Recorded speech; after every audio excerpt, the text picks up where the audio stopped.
સર્વપ્રથમ તો ગઈકાલે પહેલગામની અંદર જે નરરક્ષકો દ્વારા જે નિર્દોષ લોકોની હત્યા કરવામાં આવી છે એ તમામ મૃત્યુ પામે લોકોને ઈશ્વર શાંતિ અર્પે પ્રાર્થના કરું છું.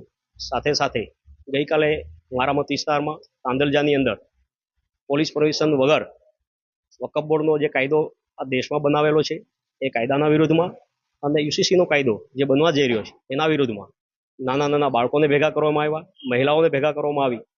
ત્યાં કોઈ પણ જાતની સુરક્ષાની વ્યવસ્થા ના હોય, ના એમ્બ્યુલન્સ, ના ફાયર બ્રિગેડ અને પોલીસની પરમિશન પણ ના હોય, તો આ રીતે ગેરકાયદેસર કાર્ય કરવામાં આવેલું છે.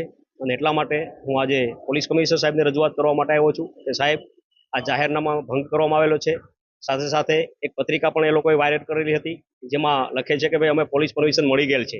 તો આ પણ એક ગેરકાયદેસર કૃત્ય છે. તો આના માટે જેપી રોડ પોલીસ સ્ટેશનના સક્ષમ અધિકારી દ્વારા જાહેરનામા ભંગની અને લોકોને ગેરમાર્ગે દોરવાની જે કોઈ કાયદાકીય કલમો લાગતી હોય એ કાયદાકીય કલમો મુજબ કાર્યવાહી કરવા માટેની મારી માંગણી છે.